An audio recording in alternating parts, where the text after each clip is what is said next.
You tend to find that those things are pretty high-priced fines. Yeah. And I'm sure that that'll be helpful to the municipal court. Is there a, do we have a cost estimate on what it would take to get a portable scale if we were to get complaints about trucks and so on, we could bring in a scale, or is that something we'd want to work with the Kansas Highway Patrol or the sheriff on bringing in that kind of operation on a... Well, I think we have assistance available from the Highway Patrol. As long as it's our officer that's weighing them, then the summonses could be issued through the Gardner Municipal Court.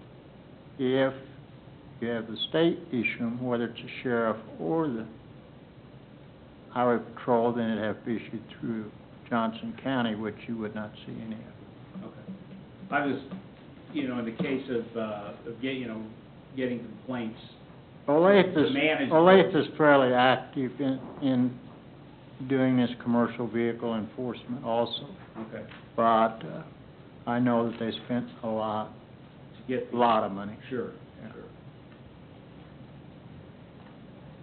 Yeah, I think overall, at least my opinion is not necessarily looking for revenue, just looking for compliance.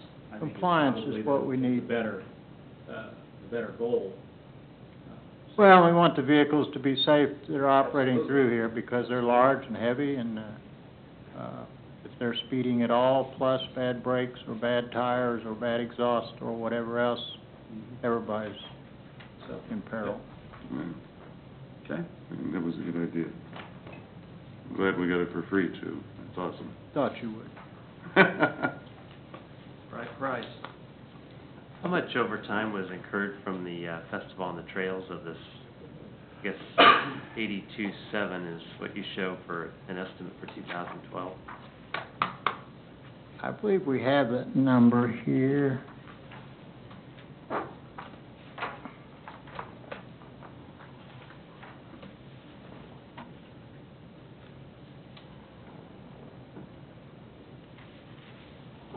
According to our records, we spent about $3,366 in overtime from the PD.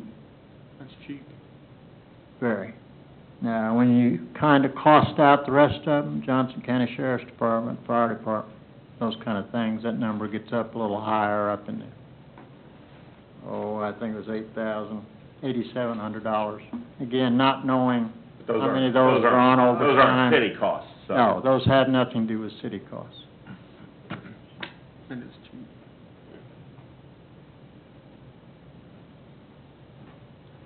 We ready for Public Works? Do you have any more questions about PD?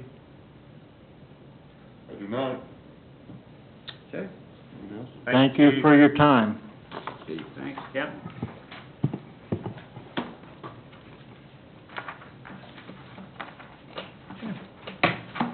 If you run across any extra and you want to send it the police department's way, we'll be happy to work with you to see how we can most efficiently spend it.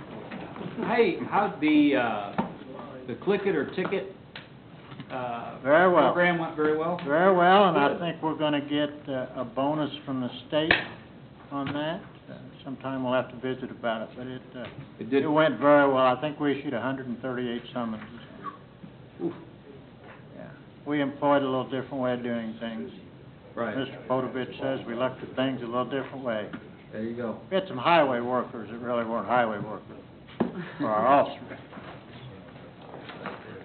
There you go. Kevlar vest or orange vest, either one, right? Orange. Never gets the job done. That's right. Okay. David? Okay. Well, Public Works is committed to the improvement and maintenance of the city's infrastructure, which is streets, stormwater, utilities, except for electric. We're comprised of 5 divisions, 34 positions. Administration is out of general fund, 2 people. Operations, 14 people, which is funded from both general fund and water and wastewater. Engineering, 4 people out of the general fund. Water and wastewater treatment primarily in administration, water and wastewater. And finally, building maintenance, which we talked about earlier, which is an internal service fund. Tonight, we're concentrating on general fund, which is street and storm drainage, or the non-utility side of operations, engineering and project management, and the fleet maintenance. Budget is primarily flat. The only main difference are some equipments that we're proposing to purchase, which we can get into as we get into the street maintenance and operations.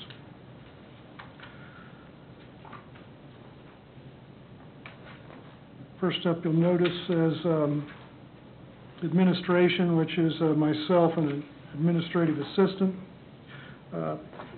just in charge of running the entire department on both sides. Some of the items that we've accomplished this year helped community development with the gravel storage issue that they'll be finishing off here pretty soon with the definitions.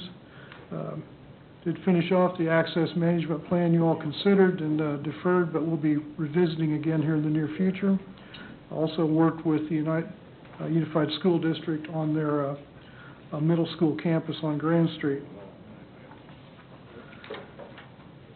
Budget is fairly small, essentially flat from last year. Nothing of any note on it, unless you all have questions. We paid for an access management plan, right? That is correct, sir. But we didn't, you're saying we didn't, what didn't we do? You said we elected not to do? We considered it about a month ago and requested we defer until the new administrator's on board. So, and why, we paid City of Durand for that? Why was? Because I needed some help to get it done. She was very knowledgeable. If I didn't have some assistance at the time, we have plenty of work going on, I need some help.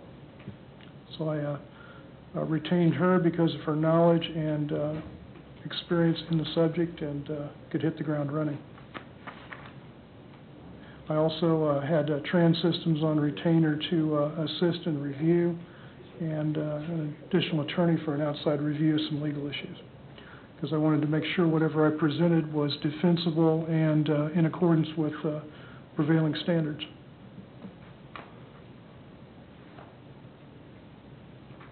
We get 3 bids on that, or? No, we didn't.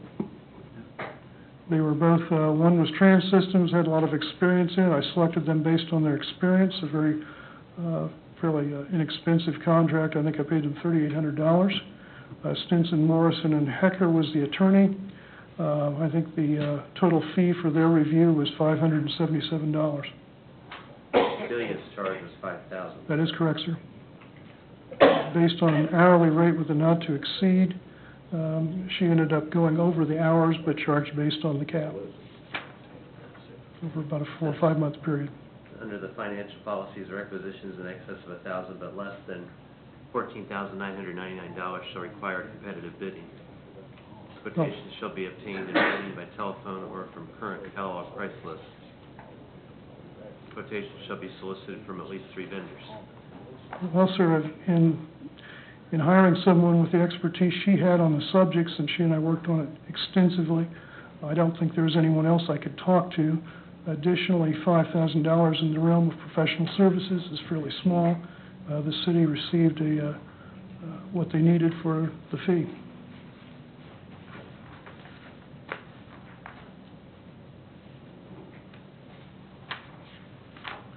Okay, fleet operations, any other questions? Fleet operations, one person. We have a shop. The mechanic essentially is triage. If something breaks down, they go out and do what they can. If it's beyond their capability of the shop or themselves or fairly extensive, then they make sure that the equipment goes to the right mechanic. The costs are then charged back to the owner of the piece of equipment. We maintain approximately 61 tagged vehicles, 14 pieces of heavy equipment, and then there's approximately 100 pieces of small equipment. The only department we don't maintain is the police department, who handles it themselves.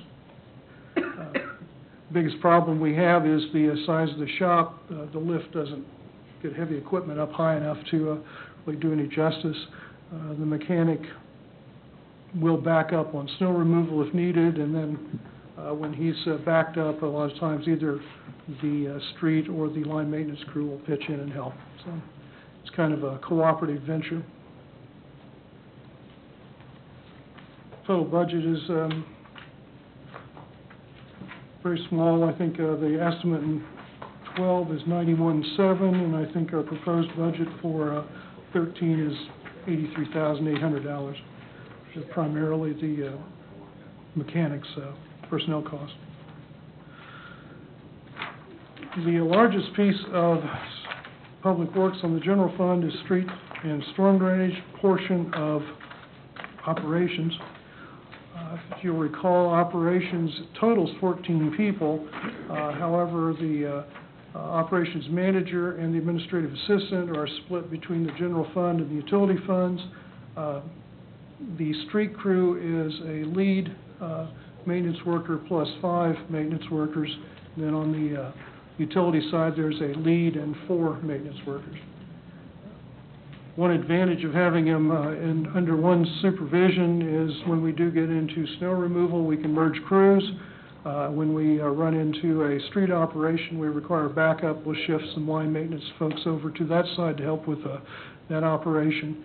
If the line maintenance folks are overwhelmed with whatever they're facing, then we'll shift our street folks over to help them. So it's a cross-trained, and we're actually able to get a larger crew than the individual crews would indicate. The budget includes, the main difference between this year's budget and last year's budget is includes the first payment on a replacement for our 1998 Caterpillar loader. This unit was purchased in 2003, was 5 years old at the time, purchased it on a lease purchase. We use it quite extensively during snow operations for loading the trucks, and then during maintenance for moving and digging and just general maintenance work. It's used by both crews. The replacement cost, when you add it all up, is about $130,000, 80 plus 50. The unit we have is getting, as I said, it's 15 years old. The HVAC in the cab, the air conditioner died about 2 years ago, so we elected not to replace it due to its age.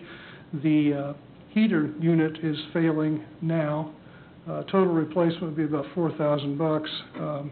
We can do without the AC, but the heater is pretty much something we would have to replace if we kept the unit. The other problem with it, it is a little small for what we use it for. It's like we are unable to basically dump in a truck bed without hitting the bed unless we're very carefully just shake the bucket. So the unit we would propose to replace would be a larger unit with more reach. We looked initially at a one-time purchase, and we felt based on our budget the best thing would be a lease purchase arrangement, which is generally 4 payments based on the vendors we talked to during budget.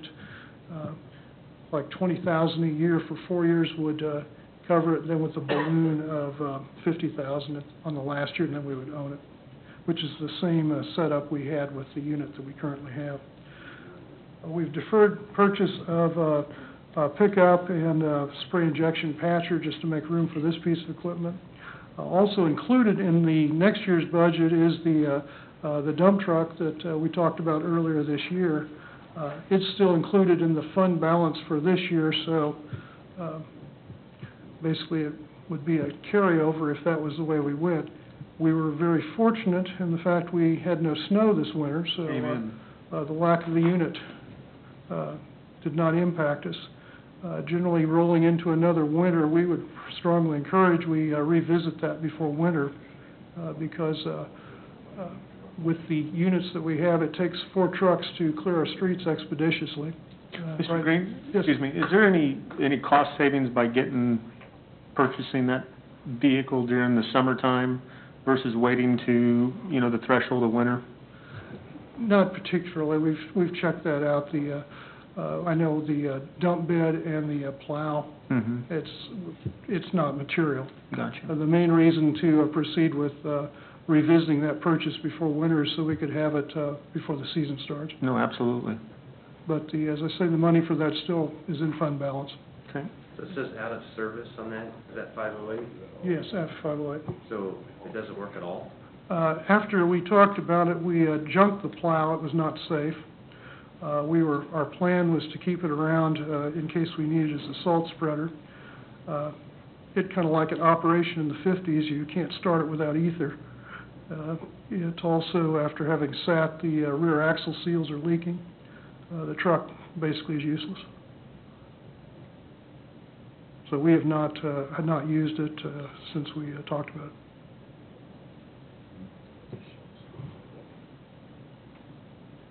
I'm trying to remember, it seemed like the problems with it being unsafe involved a door and the bed of the truck having holes in it. Mhm. And you said that the seals have gone bad after it's sat idle. That's correct, sir, but it wouldn't start either. Whenever we started, we had to dope it with ether. The plow, basically the trip mechanism on the plow had failed. We had priced it out. The cost to repair the plow was approximately 50% of the cost to replace the plow. So therefore, we felt we'd be better off saving our money until we were in a position to buy a truck that we could depend upon and a plow that would work.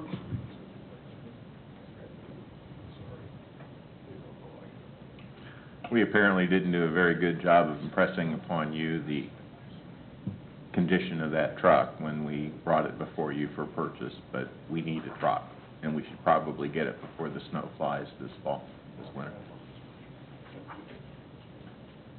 But that would be a reduction in what's being proposed here. These numbers for next year include that truck. However, they currently exist in fund balance now. So the next year's budget proposal could be commensurately reduced. Everything else we've got in it, there's some minor equipment. I think replacing a brush hog mower, a tow-behind mower for a tractor, and an attachment for our Bobcat for a breaker attachment. But otherwise, it's fairly, it's a very conservative budget with the exception of the equipment that needs to be replaced.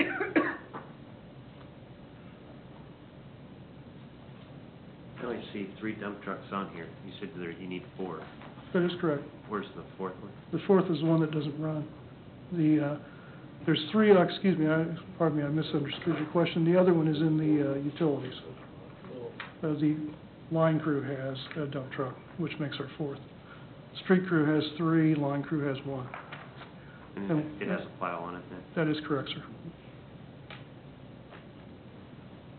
Yeah, when the snow hits, both crews merge, all equipment merges, and they operate as one. We also utilize Parks and Rec That is correct. vehicles after the necessary clearings done for that as well, right? Yes, sir. We utilize pickup trucks with small With plows. smaller, We assist with side streets, collectors, and cul-de-sacs and whatnot, parking lots. With in the last, when we had the large winter previously, generally Jeff was able to deploy on average 2 of his personnel per shift when we go to 24-hour operations. With Public Works crews, with Jeff's 2 drivers per shift, we were able to field a 6-person crew. Excuse me, we were able to field 8, so we would have 4 large trucks in motion plus 4 small trucks. And we also, during one shift, we could grab one of the engineering technicians who has a CDL, and he would operate, so we'd be able to run 7 folks, 9 people. So we'd run shifts of 8 at night, shift of 9 and during the day. Well, one thing that I would just make note of, the snow removal on residential streets dropped significantly as far as customer satisfaction after that 2010 winter. That's correct. So I'm assuming if we if something happened and we went down a truck, that would only continue to decline, so. That's correct. Thank you.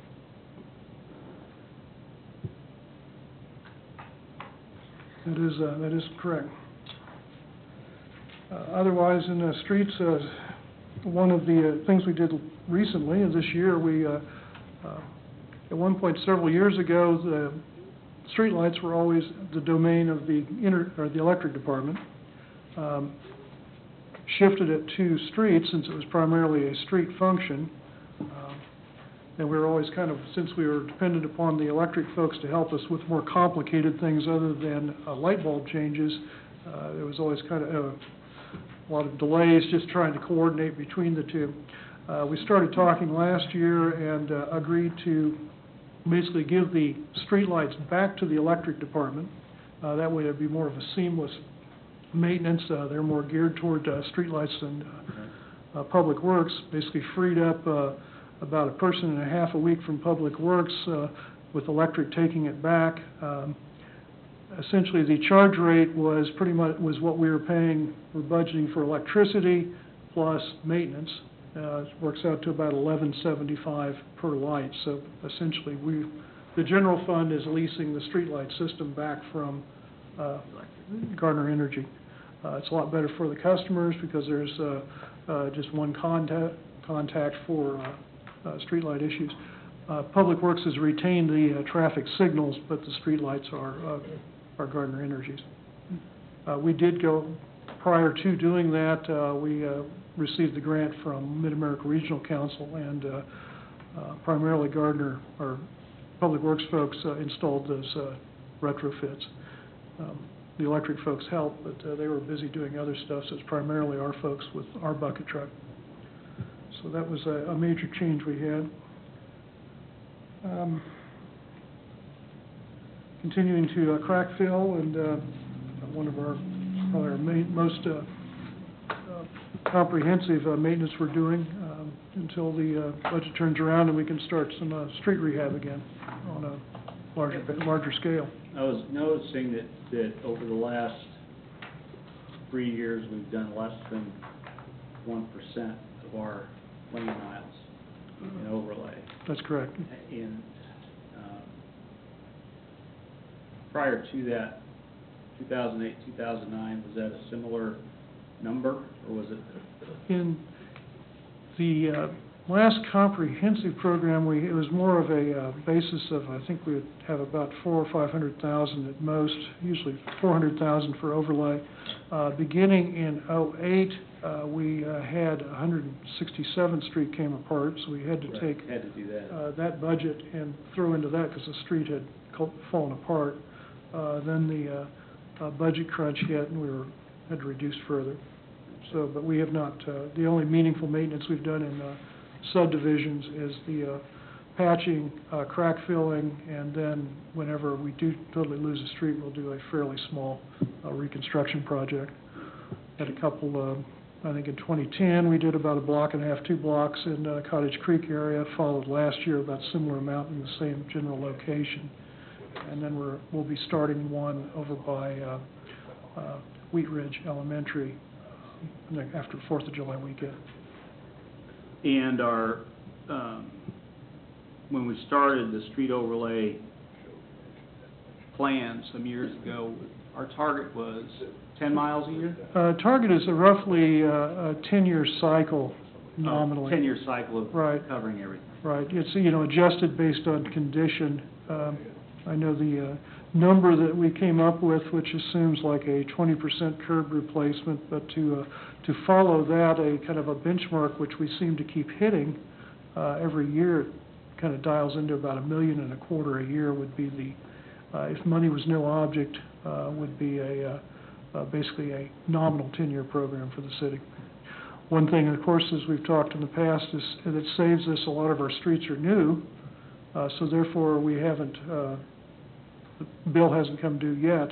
Unfortunately, they're all very similar in age, I so. was going to say, a lot of our streets are going to be Right. At the 15 same years time, old, now's the time 20 to really years old. start investing in maintenance. Right. It's shown that these capital assets, streets and sewers and things of that nature, if you maintain them regularly and scheduled, the cost over the life of that asset is 60% less than if you don't maintain it and then have to replace it when the street falls away. That's correct. Okay. So where do we fall, Mr. Green, on that 10-year cycle? I know we've talked about. We're in a 100-year cycle. Yeah, The floodplain? No, we're in a 100-year cycle on road maintenance. Okay. we're basically on hold right now. I got you.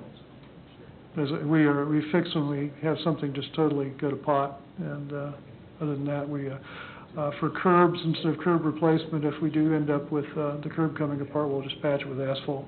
So reaction versus proaction based on At where this- we are. At this time, that's all we're able to do. The proactive measures we do take is the crack filling, which keeps the, water out of the subgrade. Right. But, as far as anything beyond that, right now, we're, waiting for the, things to turn around. Amen. Steve, on the, for the streets and storm drainage, the electricity under contractual services, what does that incorporate? What is that for? Okay, electricity, that, some of the electricity is, just for streetlights and things, but, for traffic signals, but most of that, that's where you're seeing is the number for the, streetlight. Okay. Mhm. One thing you'll notice is, a couple line items have been zeroed out. If you go down to, street lighting supplies, 12, 13, and 14, or 12 and 13, zeroed. This would be the, 5225, and so that's been rolled up into the, electricity charge, which is part of the rental rate. And then, contractual services, I think we had one other item too, I'm trying to find it, but that's where we basically netted out the cost to Gardner Electric for what we were budgeting.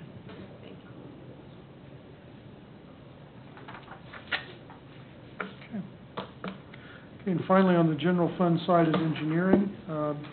4 people, a city engineer, a staff engineer, and 2 engineering technicians.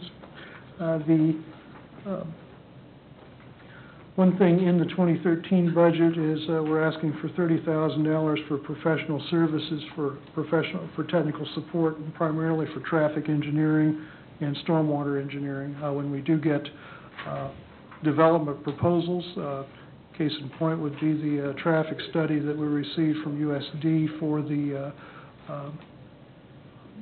campus on Grand Street. We retained HDR, who had done our master plan, to assist us with some modeling issues, to assist Schaefer Klein in developing what should the traffic projections be, and then assist us in the review of the report. Typically, if you have a report prepared by a traffic engineer, it's good to have a traffic engineer assist you with that review. All of us are generalist engineers. We know a little bit about everything, but not a lot of detail about specific subjects. Stormwater engineering is another thing you run into, especially with the flood routing for detention basins and a lot of the computer modeling. One project we will get done this year, when the county was overlaying 159th Street, there's a large RC reinforced concrete box bridge that was built in like the mid-60s. Through progressive overlays, the guardrail was extremely low, not a safe situation, so we retained Lochner, who was doing our bridge inspection, to prepare plans for a guardrail. We have those plans complete, and we'll be coming back to you with a bid as soon as we get the construction bid out on it. We do plan on, next year, construction of the Center and Main Street, be wrapping up design and moving into right-of-way acquisition for it. I think we've successfully, we've come to arrangement with the funeral home. I think everybody is satisfied as where we ended up with that, and can now enter into negotiations to negotiate a compensation for the repairs and changes that need to happen to the funeral home that will work for the traffic. Another item, too, is we're working with KDOT, the Cedar Niles and US 56 intersection. KDOT's on board with us that some pavement marking changes, possibly some traffic phasing changes would increase the capacity of it. Fairly low-cost improvements, probably involving restriping and adding a signal head and some changes there. So that's something we hope to get done this year. As I say, the main cost will just be restriping the intersection. Engineering's very busy with, helping development, community development review proposals. Though the economy is allegedly slow, there's lots of interest, there's lots of things happening, not a lot, but we're getting close to something, we believe. And the engineering department is very crucial to make sure that when things start happening again, they happen correctly and to the betterment of the community instead of the detriment. I'd be happy to answer any questions you might have on the engineering budget. I have a question. Yes. On the program, excuse me, on the program measurement, are these a per FTE basis or are they total? On For the the, entire department? those would be for the, as far as projects managed and everything, that's for the entire, Oh, okay. that's for the engineering department.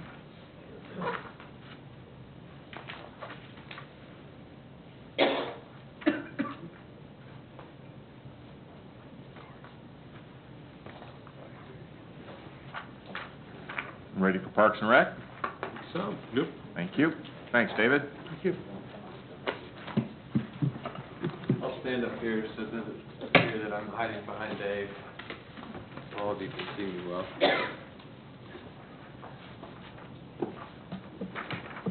From an operating standpoint and a budgetary standpoint, the Parks and Recreation Department is divided up in 4 separate divisions. So I'll briefly highlight each of those 4 divisions with you this evening as we break down the department's budget. The entire Parks and Recreation budget is resides within the city's general fund. So all of the dollars that you see for our operating is in this particular fund discussed tonight. Before I start, I just want to say that I'm very proud to say you've got a very dedicated staff of professionals that are working extremely hard with the resources that are provided to them to provide services and facilities and to meet and I think oftentimes exceed expectations that our community has and the visitors of our community. Just this past weekend, you may have seen many visitors come to our community with us hosting the USSSA State Baseball Tournament over the weekend. So the last few years, we've seen a large number of visitors enjoying our facilities at times when they may be idle for our own uses, which has been a great impact to the community as well as our department too. And it falls in line with the department's mission statement. On the first page, under Parks and Recreation, you'll simply see an organizational chart that includes all of our positions, including seasonal positions. So it gives you an idea how we're broken down. On page 2, you'll see that spelled out a little bit more in numbers. From a full-time staffing standpoint, under the Parks and Recreation Administrative Division, we have 5 employees, full-time employees, myself being one of those, recreation supervisors, and our administrative assistant, Aaron Grove. The remaining 8 are included within the Park Maintenance Division, including our Park Maintenance Supervisor and 7 Park Maintenance workers. Outside of that, estimate-wise, we have close to 300 seasonal employees throughout the entire year. That includes positions such as your lifeguards, your officials, facility supervisors, scorekeepers, positions of that nature, concession workers, things like that. Core services for the department, obviously park maintenance is one of the biggies. aquatics, athletics. We're kind of a one-stop shop for our community for all of our traditional sporting programs. We have several special events, recreation programming, park and facility development, arts and crafts, park and facility rentals. We rent out a number of our facilities. Tournaments, which happen to be on an upswing right now as well. And then some city facility maintenance as well. So even beyond what you might imagine just being our responsibilities within our parks. 2013 budget, see an increase somewhere between 3 and 4%, I believe, if my math is correct, with revenues coming in from fees that we charge for various activities and facility uses, somewhere approaching $840,000 for revenues to offset some of those expenditures. Instead of going over the next page, which is expenditures department as a whole, I think I'd like to go ahead and skip and start division by division and briefly highlight some of those things. The first division being Parks and Recreation Administration. Basically, as I indicated, it's some of our administrative staff and some of the things that come along with administration of the department. Provides vision, leadership, and planning through the Park System Master Plan. As many of you know, the Park System Master Plan has been our guide over the last several years.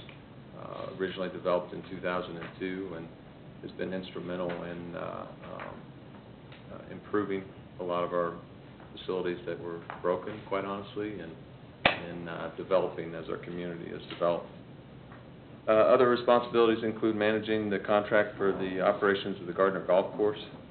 Some of you are new to this council, so I'll briefly explain that the Gardner Golf Course is owned by the City of Gardner.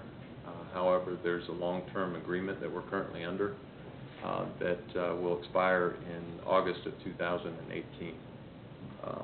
But the property is owned by the city. Certainly in the management of all recreation programs, special events, tournaments, recreation facility operations, customer service operations, including registration, reservations, sale of facility passes, and so forth, reside under this particular division. One item to note, we are down a staff member from our peak period. When our administrative assistant went on maternity leave, she left the position after she had twins, and during tight budgets, that position was put on hold and ultimately eliminated. We did have some restructuring, which promoted Aaron into the administrative assistant position, but we're still down a body, which has created some real concerns, quite honestly, and challenges with our front counter.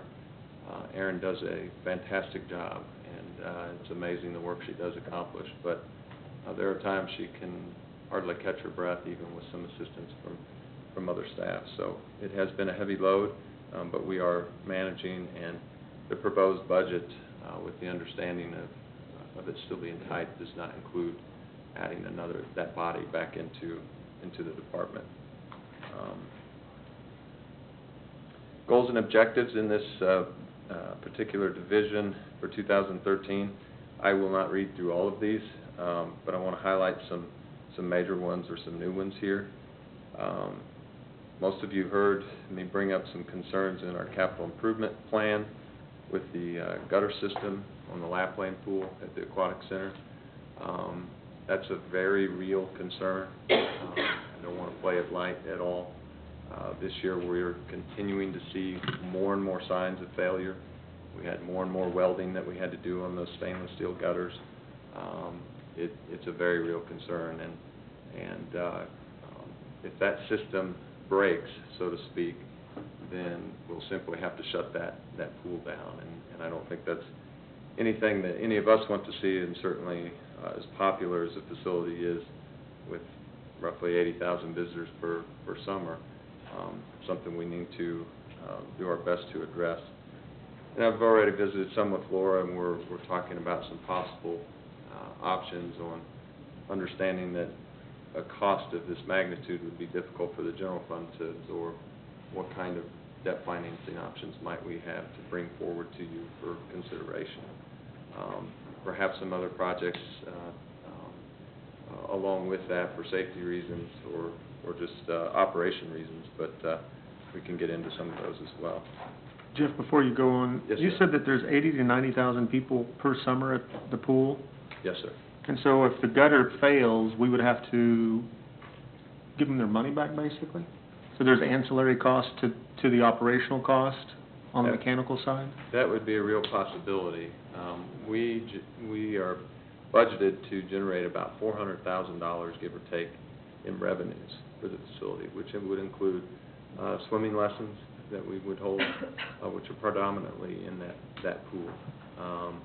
Would include season passes and daily passes. So if half of the facility, square footage-wise, we'll say, is down, and that would be a decision that we'd have to bring to council to consider.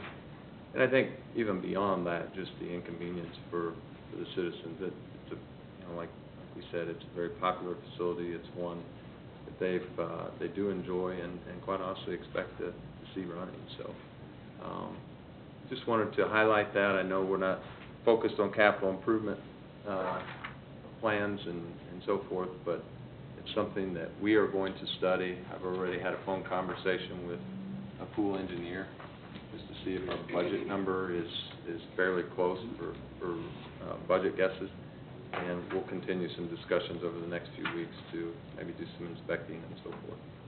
So, worst case scenario, if it did go down, what's the turnaround time on that? Oh, it would be down for The rest of the season. summer? Absolutely. Okay. Yes, sir. So Jeff, I'm assuming that the pool has a capacity, and with that, and that's included in it. So without that, you would also have to potentially turn people away each Correct. day? Correct. The one, I guess, Capacity is based off of square footage of the entire facility, Mhm. not just pool, the pools themselves, but deck space. If I remember right, the state doesn't have certain, they don't have regulations that we follow, but we've worked with our engineers and to come up with that capacity level, which is about, I believe, 1,800 folks, give or take. And when you have pool parties, do they only utilize that facility? When they're private pool parties, that's the So facility we they also use. Yes. essentially lose, okay. And so there's a lot of... the adult programs are predominantly the aerobics and the Mm. lap Yeah. pool and all that. The lap lane pool is still a very popular Right. feature. It's used heavily throughout the day. Certainly the new features or the added features in 2007 are extremely popular, and that's really what's brought, that's been the big draw. But we've found too that the lap lane pool continues to be extremely popular too. So I'm not trying to alarm you, but I am It's just a, giving you a heads up that this is a very real concern. No, we haven't pulled any gutters apart, and that may be difficult to do, to actually do some inspections without tearing things up, but it's something that we do have a concern with. So it's listed on our goals and objectives to evaluate that some more with some engineers. How much do you think that's gonna cost? To evaluate? No, to replace. I mean, Oh. I know it's early. Sure, absolutely. Fair question. Just in conversation with the engineer that designed the expanded part of the facility, roughly $250,000 to $300,000 is a good ballpark estimate at this point. We may have some options today in our choices. Stainless steel at Skyrock, well, it's starting to come back down a little bit. We currently have a stainless steel gutter system on that pool. So it may be, as we start to look into what our true options are, what's best for the facility, but what we can also afford, that may come into play as an option. But ballpark, $250,000 to $300,000. How would you finance that? I mean, that's a small amount to finance through debt. What would you'd have to wrap it with something else Yeah, that's not an attractive market. Nobody would want to play with that little number, but I think Jeff has some other little projects, when you combine them, could make an interesting marketability, and we'll have other bond We'll have our other bond issuances that we could tie them issuances come along. together. It's effective and efficient to combine it if you can, with other things that come along.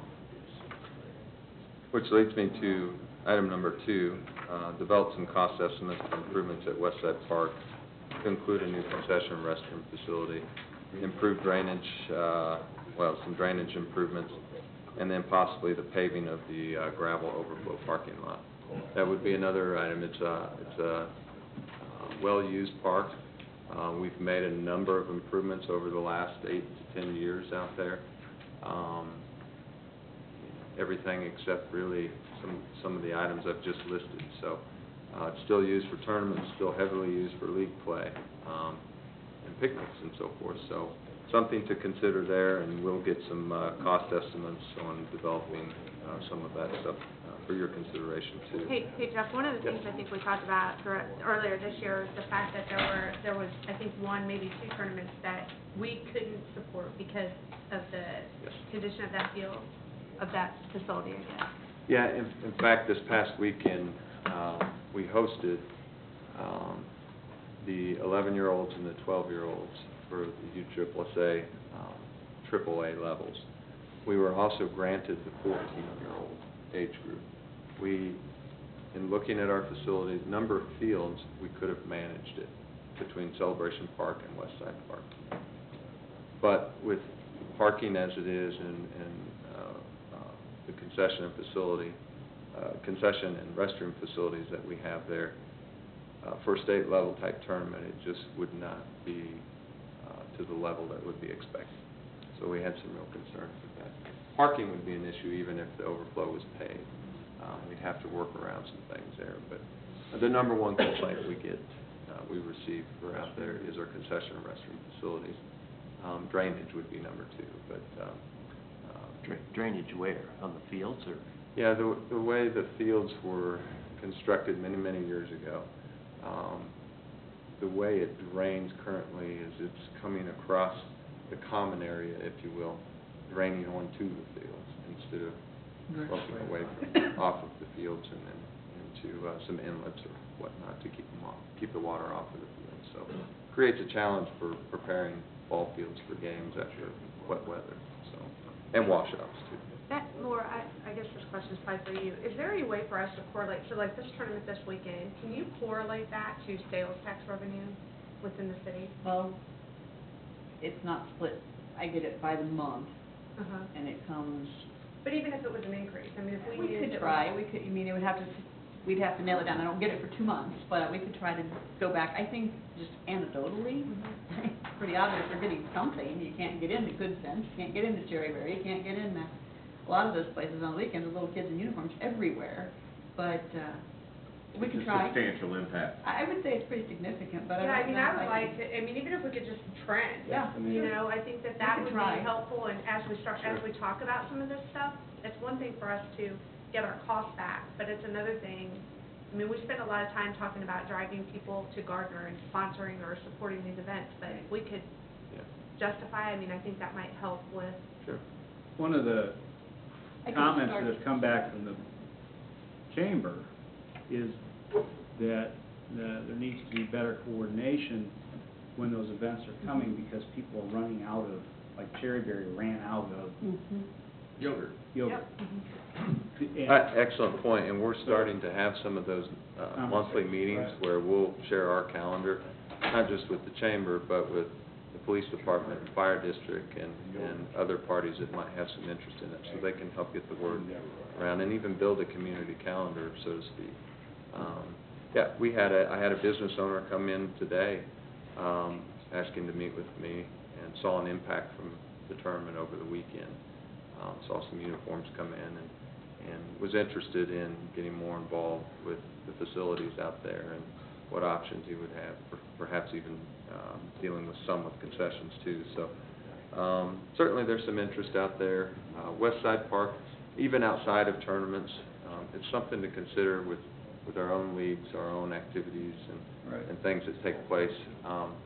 the building itself has seen its useful life,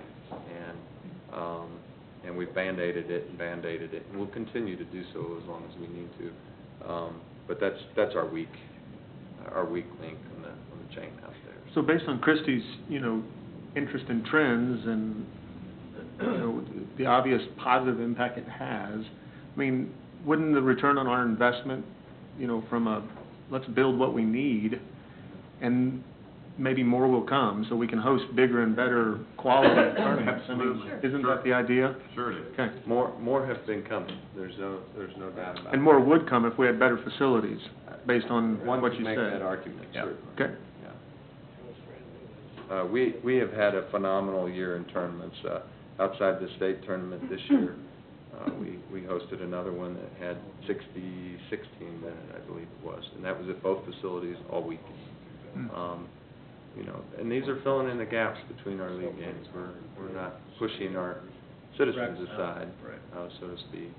These are filling the gaps outside of our league games that are scheduled. So, trying to maximize the facilities as best we can. Any other questions about West Side Park? The only other one I would like to mention is the revisit the low water crossings on the Gardner Greenway. Again, this isn't operational, but this is one of our goals and objectives to look at. It is a safety concern, and I'm sure most all of you are aware of those areas, but that's something we need to perhaps look at also putting into that financing to make that place safer for people to use. Jeff, when you say saber, you mean because there was accidents? I am aware of one accident for sure on the most northern crossing. There may have been even more than that. One for sure, and it was a significant accident. Yes. So if they were fixed, ideally, would that accident or that safety? There's always a chance of an accident. Most of the concern would be mitigated, though. Right. Absolutely. Okay. So we're exposing ourselves by not fixing it, knowing what we know about that particular crossing.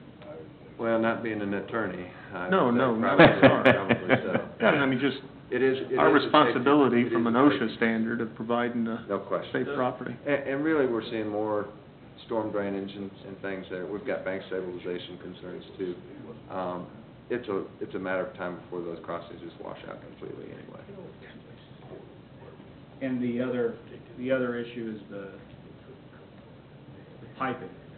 It becomes a bottleneck for stormwater, catching debris and so on, whereas the bridge would be less of a... Correct. And that's part of the safety concern too, and really, The debris knocks down the safety rails and... it has, yeah. Yeah. So certainly a challenge and something we'd like to look at. We've given cost estimates for that. Actually, those were provided by engineers from the study that took place a year or two ago. So that's something we need to look at. If it can't be funded through the operating budgets or capital improvement plan, then perhaps piggybacking it on some debt financing to take care of our safety concerns. On the next page, just want to briefly highlight citizen satisfaction ratings. We're very proud of them. Very happy to see that our citizens are very happy about the services we're providing, the facilities we're providing. So you can see those marks from 2011 as well as the three surveys prior to that. Of course, I mentioned the full-time employees. Still planning on moving forward this next year with 5, and that's what's plugged into the budget here. On the next page, you'll see the budget for this division. Don't have anything to highlight in this. It's pretty much flat. It's an administrative budget, so it's mostly personnel services, telephone stuff, and postage, et cetera. So unless there's any questions about that, I'd like to briefly go over next division, rec services. I do have one quick question. Yes. Jeff, with Aaron's position Yes. and the vacant position, I'm assuming that registration for any during any period of time, whatever, 3 or 4 times a year is the busiest. Would it be an option for us, I mean, you have all these seasonal employees, refs, umpires, could you bring them in, train them, like just 4 or 5 of them, and utilize them during that and not, I mean, your salaries will go up a little bit, but, We have, that's a great question, and we have done that some. okay. We've had some people come in during some of those peak times, and absolutely, that does help some. What we have found as we have grown, our peak periods have also, Expanded. yeah, Okay. it's very busy up there. I think our traffic is similar. I don't have any numbers from utility billing, but I would say it's similar. We've got a lot of people coming in all the time, sometimes monthly or even more, to sign up for things or check on things. And it's really beyond even registration. It's facility reservation. It's coaches coming in for information, coming in to pick up equipment. And so there's a lot of traffic at that window. It's a tight space already. Couldn't necessarily put another body in there without making some changes. But what we had before, when we had the administrative assistant position and customer service, yes, the administrative assistant was back here in our office space, but could easily be called up there to cover or help cover in time of need. So we've been managing. It's been a challenge.